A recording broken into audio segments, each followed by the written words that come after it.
Hello. Today we are going to discuss about in the earlier class we discussed the what is company, what is share, types of shares, debenture, types of debentures, preference shares, and also types of preference shares, and how the capital is called as issued at how share value is at issue shares are issued at face value,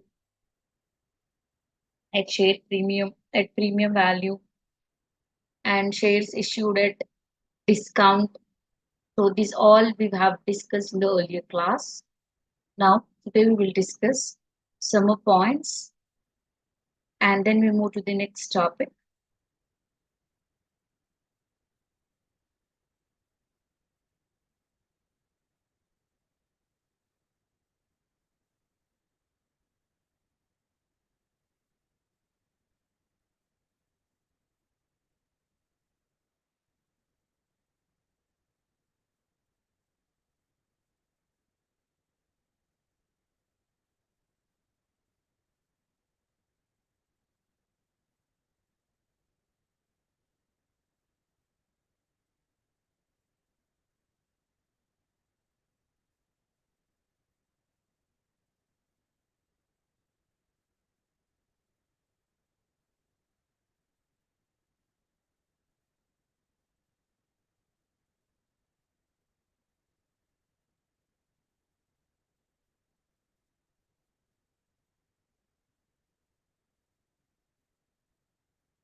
These all we have discussed kinds of companies, different shares, debentures, types of shares. Even we discussed bonus shares, who feature and reissue of shares.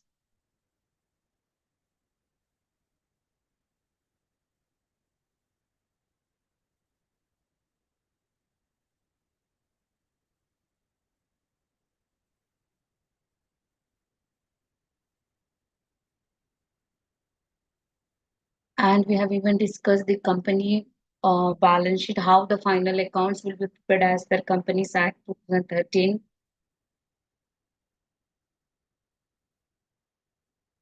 And this was the format we have seen yesterday. Yeah, this was the format, and we did even explain few problems. So this is as per Companies Act 2013. The balance sheet will be prepared.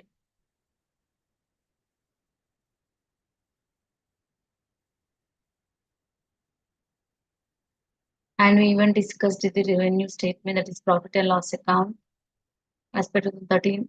As per Companies Act 2013, the profit and loss account is prepared as per this format, even we discussed yesterday.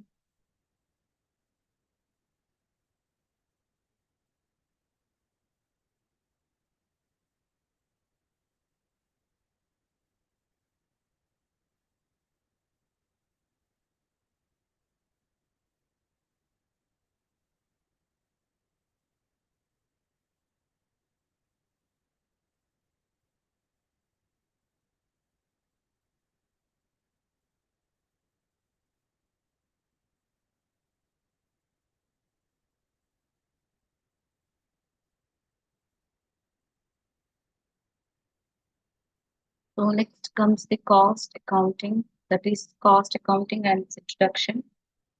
So till now we were talking about only the financial accounting, where the accounts, how they maintain and how do they find out whether the organization is earning profit or loss.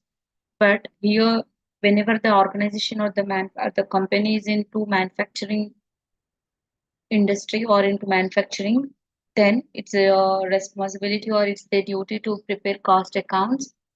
Cost accounting means nothing but finding the expense that are involved incurred during the production of the product, that is called cost of a product, and the cost means the expenses that are incurred to produce a product, we call it as cost. And here we have introduction about the cost accountancy.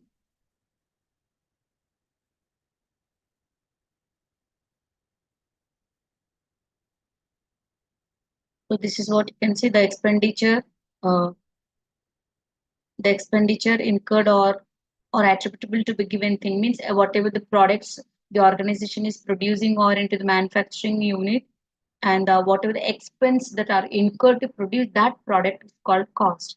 And we have different classification of cost, and the classification of cost has been done based on the following things. You can just look at it by on the basis of time, on the basis of or on the nature of elements. Elements means what is the material that is involved in that product, or how what are the how many are the labor that who are the those who are involved in that, and overhead cost, and also the degree of traceability of the product, whether it is direct expenditure cost or indirect cost, can we find it or not, or association with the product, is it product cost or period cost? So based on these factors, the cost has been classified.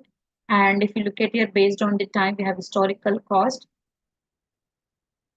These are found when or calculated or ascertained after they are incurred. And these costs are available only when the production of a particular thing has already done. Then it comes. Next is predetermined means estimating. Means we are deciding before only if we go for production of this product, what is the cost it may be incurred. We'll compare it with the standards. Less or more equal to the standards we try to find out. Next we have based on the nature of elements. Here we have material. Direct material means the material which goes into directly into the production of product. For example, if you take a chalk paste, in the chalk paste we require lime or that material, raw material, limestone. That is the direct material which goes into that product. And if you take the furniture, the wood will go directly into that product. That is called direct material. And when you talk about indirect material, such as, for example, actually they are additional. Means, for example, whenever we want to produce a chalk paste, they need some molds, and molds are kept in some machines. It's a process. For that machine, the machine should run smoothly. In order that grease should be there, oil should be there, and small screws should be there. Yes, the taller indirect material, but they go into the production of that particular product. Next, we have labor. Labor also again we have direct labor and indirect labor. Direct labor means who directly involved into that production of a product. Means the labor who works into manufacturing unit. Like while if we take the example of printing press, yes, the people who actually work in that factory place, they are called direct labor. Indirect labor means after production, they will be kept in some godown. So there will be some storekeeper or supervisor. They are called indirect labor. Next, even we have expenses, direct expenses and indirect expenses. Expenses which goes directly into the production of that product is called direct expenses. And indirect expenses which after the production, what are the expenses incurred? They are called indirect expenses. You can just look at here. This is the elements of cost. Cost means how the product cost is determined based on these things: material, labor, and other expenses. Material is again direct and indirect expense. Material, labor also direct and indirect, and expenses also. Whenever it is direct, means direct material, direct labor, and direct expenses. Direct material, direct labor, and direct expense. These three put together, we call it as prime cost. Direct material, direct labor, and direct expenses, we call them as prime cost.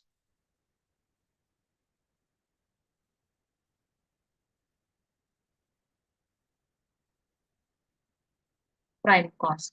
And now, indirect material, indirect labor, and indirect expense are called overhead expenses. Means all indirect expenses are called as overhead expenses. Again, under overhead means it's nothing but indirect. We have four types. That is manufacturing or production overheads, administration overheads, selling overheads, and distribution overheads. So here now we will these all are indirect expenses. So manufacturing or production overheads mean the expenses which incur in the production of a product which are indirectly involved, like if you take works overhead, it is production overhead is also called as works overhead or works cost, like depreciation on machinery, depreciation on plant. These are related to the production only, but they do not directly goes into the product. We cannot see that in the product. So that is indirect. Next, we have administration overhead. For example, we may have production unit, but in turn there will be some office who will be looking after what is the material should be ordered, where to store in the go down, how much material should go into the go down, how much product should go into the market. Yes, and they will have to maintain all those accounts that will be looked after the administration overhead, like salaries, rent of office, office furniture, depreciation on computer which is used in the office. Administration overheads are also called as office overheads. Office overheads means which are the expenses which are related to the administration part or office. They're called administration overhead. Next, we have selling. These expenses are related to the sales of a product, like goods sending into the market, like advertising expenses, sales expenses, carriage outwards, or commission on sales, traveling expenses. These all when are which are related to the sale of a product that are called selling overheads. Next, you have distribution overheads. Like while we are before sending into the market, we'll store in the go down. So we will have for go down, we will have go down keeper for them go down salary. We will have insurance for the goods which have been produced, which we are storing in the go down. Yes, this all together are called indirect overhead expenses, or these are also called as overhead. Overheads we call them as.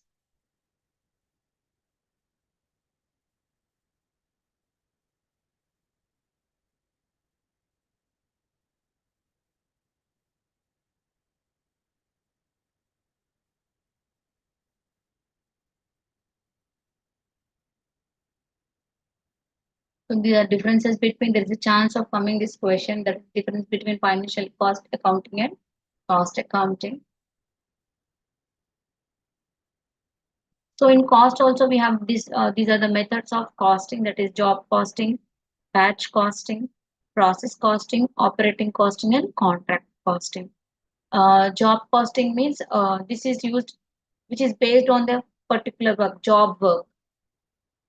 For example, if you take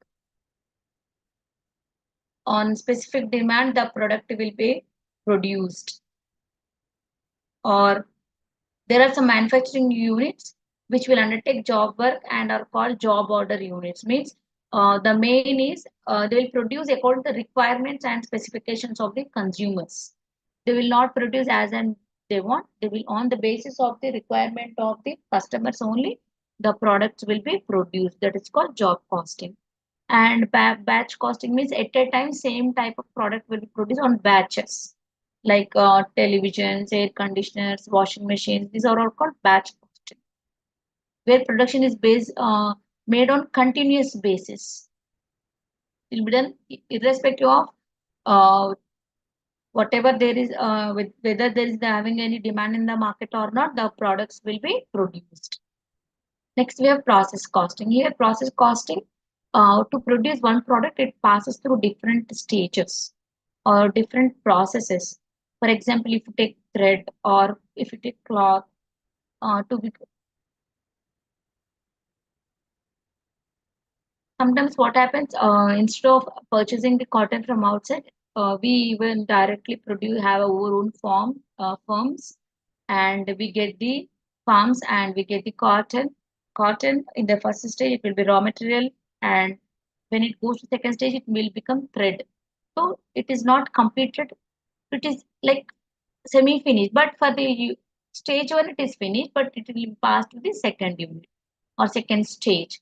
And in the second stage this thread will become cloth, and in the third stage this cloth will become some color cloth or different patterns. So to become one color pattern or one dress, it has to pass three different stages. This is called process costing. Like sugar also, sugar cannot become directly the product. First what happens, sugar cane goes into the first stage, then it becomes some other byproduct, then at last it will become the sugar. Even edible oils also, these all take some stages to become one product and to become a final product. Next is operating costing. This is used in service sector, uh, and this is cost of services that are offered to the consumers. It is taken into consideration, and this is used in hospitals, power generating units, transportation sector. This all comes. Next, contract costing. This is nothing but mostly we can take see this in the construction field or real estate or construction field where to complete some road or some bridge, it will take some normally construction they will not pay at a time total amount because they will after completing the contractor will show that some work has been done, then the fund will be released. Then again after 25% he will complete 50%, then remain half will be released. Means as and when the work is progressing, the amount will be released, and it will take some months or even some years. So and sometimes it may be short time or short duration also. That is called contract costing, like constructing bridges, roads, and highway roads. That all comes under the contract costing.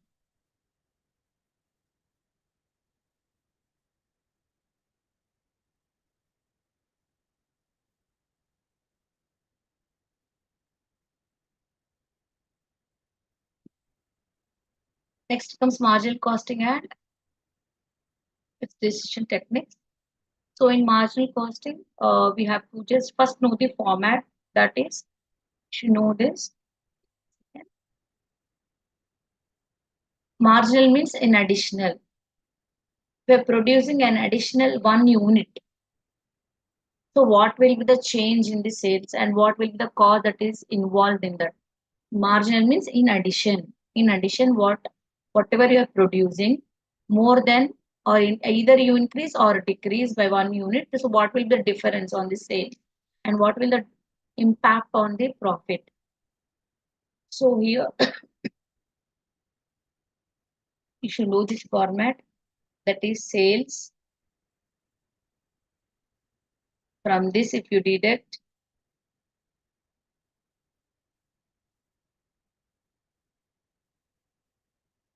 variable cost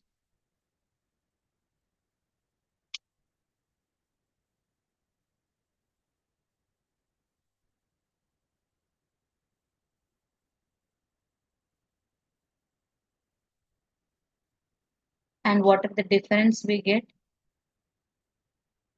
we call it as contribution. Sales minus variable cost is called as contribution. And from this, if you deduct fixed cost,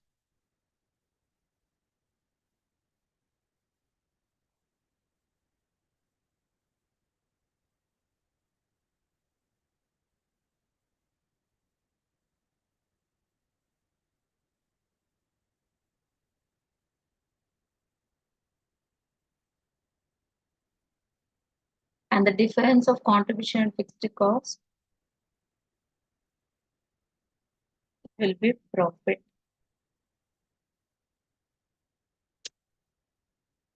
So this is the statement we have to memorize in order to do the marginal costing chapter. That is, whenever you deduct variable cost from the sales, you'll get the difference is contribution. To that, if you deduct fixed cost, we'll get the profit.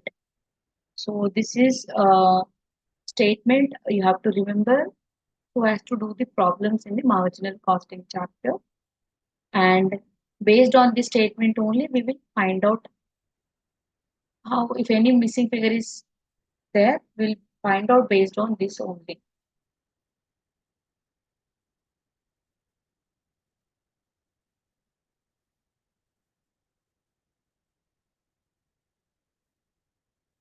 And as marginal costing, as I stated that whatever in addition extra we are producing, what is the cost involved and what happens if additional units if you are producing, what will be the effect on the business, that all will be known.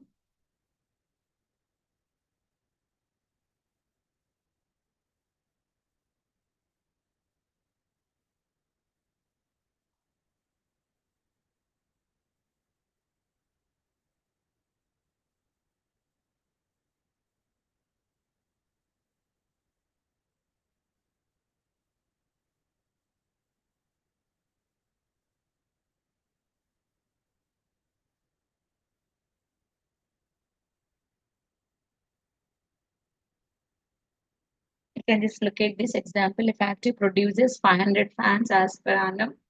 The variable cost per fan is 50 rupees. The fixed cost expenses are rupees 10,000 per annum. And thus the total cost of 500 fans will come to how much? So actually before going into detail, I should explain you that what is variable cost, what is fixed cost. Fixed cost means the cost which remains as it is for n number of units, whether you produce 10 units or 50 units or 100 units, the cost remains the same. But whereas the variable cost, the cost which changes as per the change in the number of units you are producing. For example, if you are producing one unit, if it is 10 rupees, and if it is producing two units, it will become 20 rupees. Means the material which goes into the production of product. That is called variable cost. Now, the fixed expense of 10,000 per annum, thus the total cost of 500 fans will come to how much? So what is the variable cost per fan? It is 50 rupees. How many fans we are producing? 500 fans. The variable cost is 500 into 50 and fixed cost is 10,000. Total cost comes to 35,000.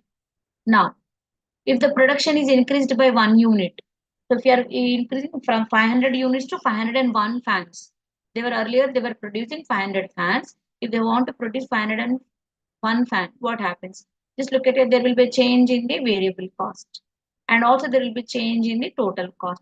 So what is the marginal cost per unit? It will be 50 rupees. This is the additional means whenever we increase one extra unit of production, what will be the cost that is going to increase or decrease?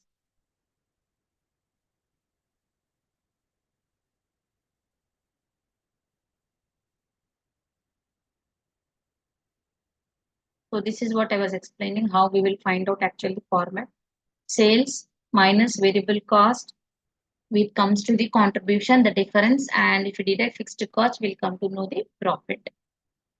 This is what they explained in the format of problem also here.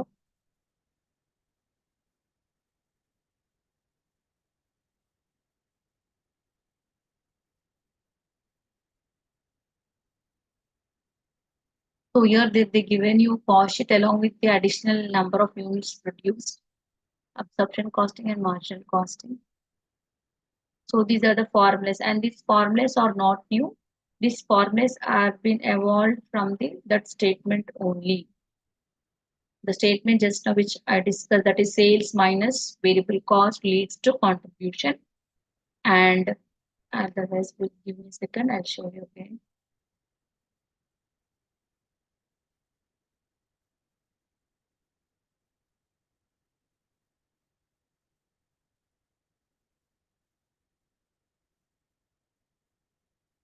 Sales minus variable cost comes to the contribution. And from if I deduct from contribution fixed cost, I'll get the profit. If I want to know sale price per container profit means even I can go reverse way. The reverse way means when I deduct from contribution, just yeah. So I'll deduct variable cost, I'll get contribution. And from contribution, if I deduct fixed cost, I'll get profit. Now, if I want to find out contribution, if given fixed cost and profit, so what I'll do, I will go reverse. When I deduct from contribution fixed cost, I'll get profit. If I want to find out contribution, the values of fixed cost and profit are given. Means what I'll do, I will add here just how they have shown here. See, fixed cost plus profit. Nothing but earlier to get profit, I deducted from contribution. Now I want to find out contribution. So what I'm doing, I'm adding these two, then I'll get the contribution. So selling price at cost means contribution is nothing but the fixed cost. And selling price at loss means fixed cost minus loss. The same, everything comes from this statement only, the every equation comes here.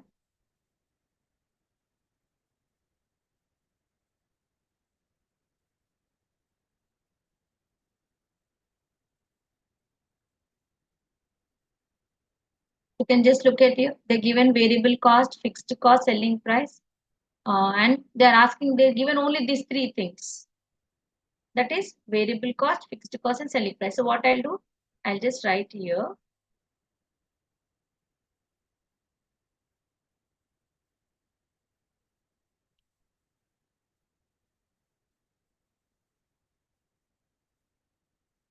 Sales value given here is 80,000. From this, I will deduct, because as per statement, I have to deduct variable cost. So when I deduct variable cost, I'll get contribution as 30,000. This is what they written over here in the formula, selling price minus variable cost. Now they have not given profit, but I know the fixed cost given in the question. So from contribution, if I deduct fixed cost, I'll get the profit, that is 10,000. This is what given over here. Okay, just look at it. See?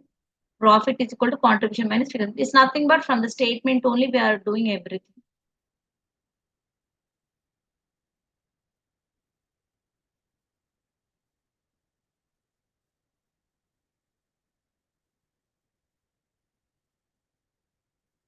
So here also sales minus variable cost is equal to fixed cost plus profit. This is what we get. Now sales minus fixed cost, we get contribution. Even fixed cost plus profit also, we get the contribution only. The same, they divided it in that way.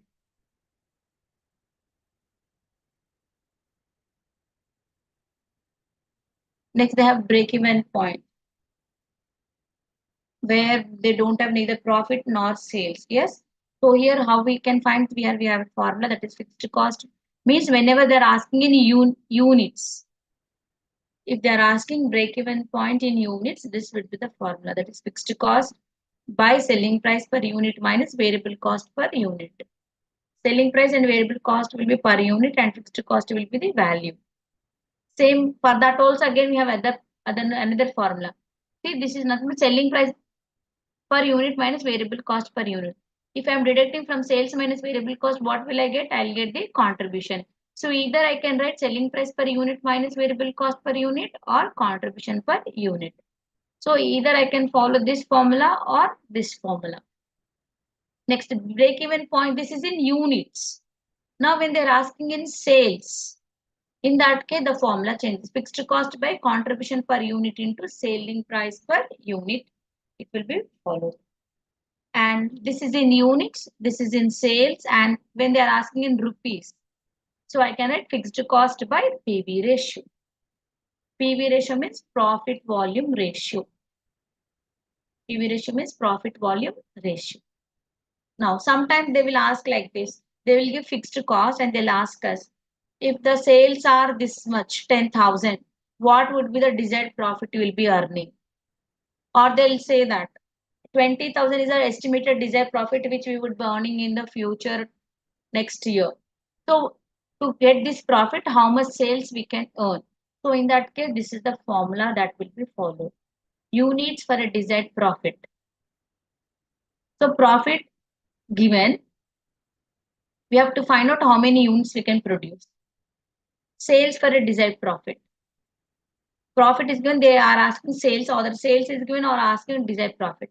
This is in units and this is in sales. There's a small difference between whenever we calculate that ratios. Okay, you can just look at here. A factory manufacturing sewing machines has the capacity to produce 500 machines per annum. The marginal cost or variable cost of machine is 200. And each machine is sold for rupees 250. Fixed overheads are 12,000 per annum. Calculate the break-even points for output and sales and show what profit will result if output is 90% of each capacity. So here they given variable cost, they given fixed overhead, that's fixed cost, but they did not given contribution, and they given selling price also. To say this is variable cost, 200 is the variable cost, 250 is the selling price per unit. So they given selling price, they given variable cost per unit, but they did not given, they given even fixed cost also, but they have not given us contribution. So contribution, how we can find? Contribution can be found like this, sales minus variable cost. We can find from here sales minus variable cost. So sales is how much? 250 and variable cost is 200. That's what they did here. Contribution per machine is 250 minus 200. So we got contribution. Either you can write in this statement format or you can write in this equation format also. No, they are asking break-even point for output. What is the output they are mentioning? Output which will give contribution equal to fixed cost, that is 12,000 per annum or rupees 12,000. So BEP output, we are doing this formula. You can just look at it. In units they are asking na. So here they given selling price per unit, even they given variable cost per unit, even contribution per unit also we have found just now. You can just look at you. We have selling price per unit is 250, variable cost per unit is 200, and contribution is 50 rupees. So the total fixed cost by contribution per unit we can take.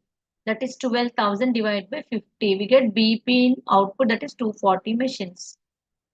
Even they asked us in the sales also, you can just look at here. Calculate break-even points for output and sales.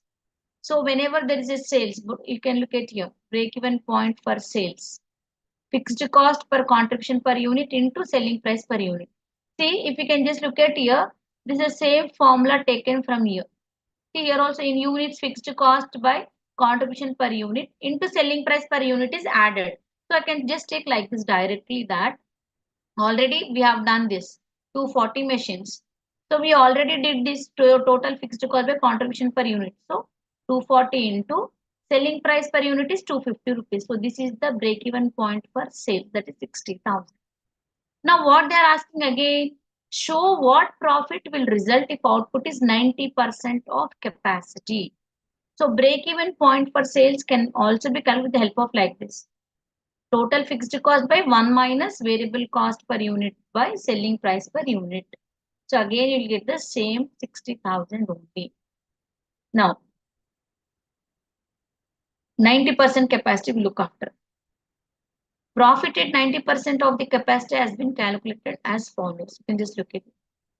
The profit is how much? We have calculated. So for that we have to calculate. For 90% means total we are producing 500. 90% it comes to 450 machines.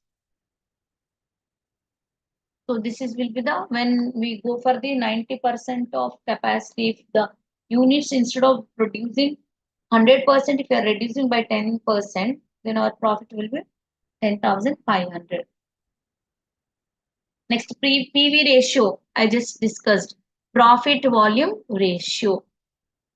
Nothing but marginal contribution by sales. We can do the formula, or here PV ratio means we'll try to find out a relationship between contribution and sales value. That is profit volume ratio, or sales value minus variable cost by sales value, or can follow this formula, fixed cost plus profit by sales value. Either we have change in contribution by means change in contribution by change in sales when we have more than 1 year of data. In that case, we go for change in contribution by change in sales. See, fixed cost plus profit is nothing but contribution only. When we add fixed cost and profit, we get contribution. So either you can write contribution by sales or fixed cost plus profit by sales is also PV ratio formula. You can look at it. They given us sales, variable cost, fixed cost, and they're asking if we want to find out PV ratio. So what is the formula just now we discussed? That is fixed cost plus profit by sales value. So fixed cost is 40,000 and sales is 2 lakhs. Or you can sales minus variable cost means nothing but the contribution, that is fixed cost plus profit. Here profit is not given. So either I will find out first profit, otherwise I'll write here like this.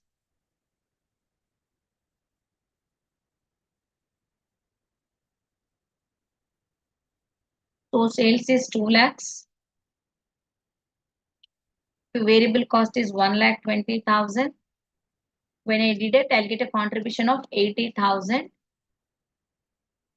And fixed cost is when I deduct 40,000 fixed cost, I'll get profit of 40,000. So directly I can calculate here like this. Or what I'll do, I'll write a formula that profit is equal to contribution by sales. Contribution is 80,000 and sales is 2 lakhs. So 80,000 by 2 lakhs also I'll get 40% or 0.4. That is PV ratio, how we calculate.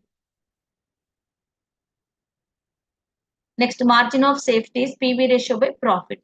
So these all are interrelated. When we do in one statement,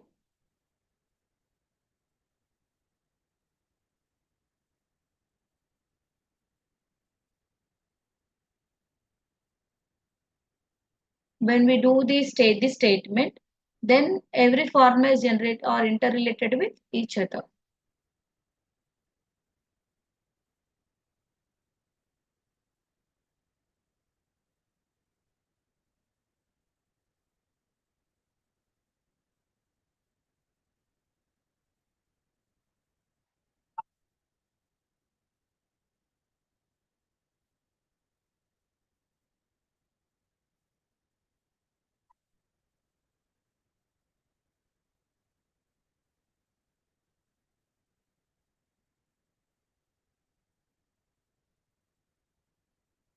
Next, we have variance.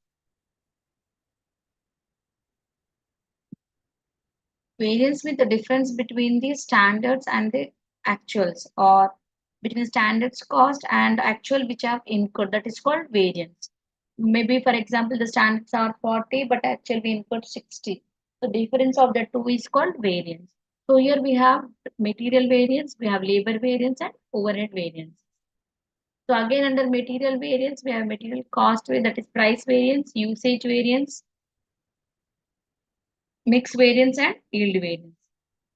And these are the formulas. Material variance is equal to price variance plus usage variance, they given like this. But here actually it is material cost variance is equal to standard material cost minus actual material cost. And we find standard material cost is equal to standard price per unit into standard quantity of material. So here our formula will be SP into SQ minus AQ into AP, means standard quantity into standard price minus actual quantity into actual price. So like this, these formulas will be given and we have to find out the therefore of that we'll find out material cost variance, material price variance, and usage variance. Similarly, we do with the labor cost variance, labor usage, and labor, and also overhead variances also will be done in the same manner.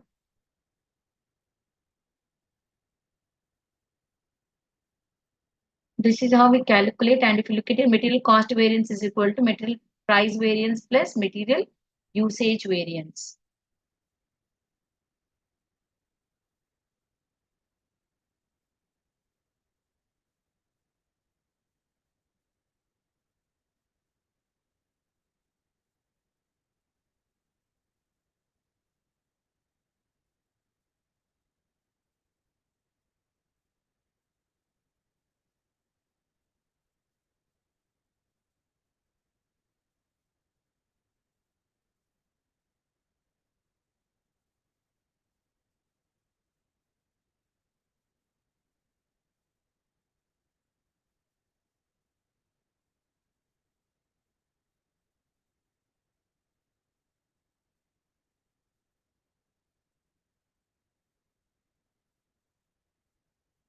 And budget means nothing but the estimation for the future requirements, and the estimation for the estimated expenses or the incomes that are going to be incurred in the future is budget. And under that we have cash budget, sales budget, production budget, flexible budget. So under that we discuss cash budget. If you just look at here, cash budget is nothing but whatever the receipts we get and payment, the difference we maintain for every month, that is called cash budget. And from, if you look at here, from the following forecast of income and expenditure, prepare a cash budget for the months January to April 2017. The given month, that is November, they are asking only for 4 months, January to April 2017. So, but they given the data from November 2007 to December, and 2008, January, February, March, and April. They given sales, purchases, wages, manufacturing expenses, administrative expenses, and selling expenses. The additional information are the customers are allowed a credit period of 2 months. Means whenever we are selling our goods to the customer, we are giving credit period of 2 months. For example, if it's purchasing on November, it will pay in the January. And a dividend of 10,000 is payable. It's a payment in the month of April. And capital expenditure is to be incurred. Plant purchased on 15 January, rupees 5,000. Building has been purchased on 1st March, and payments are to be made in monthly installments of rupees 2,000 each. And they are purchasing a plant in the month of January, and they are making payments from 1st March, the 2 monthly installment of rupees 2,000. Plant has been purchased on 15 January and building has been purchased on 1st March, and payments are made monthly installments. The creditors are allowing a credit of 2 months. Even whatever the goods we have purchased for our business, creditors are allowing a credit period of 2 months for us. Means if we are purchasing in the month of November, we will start paying from the January onward.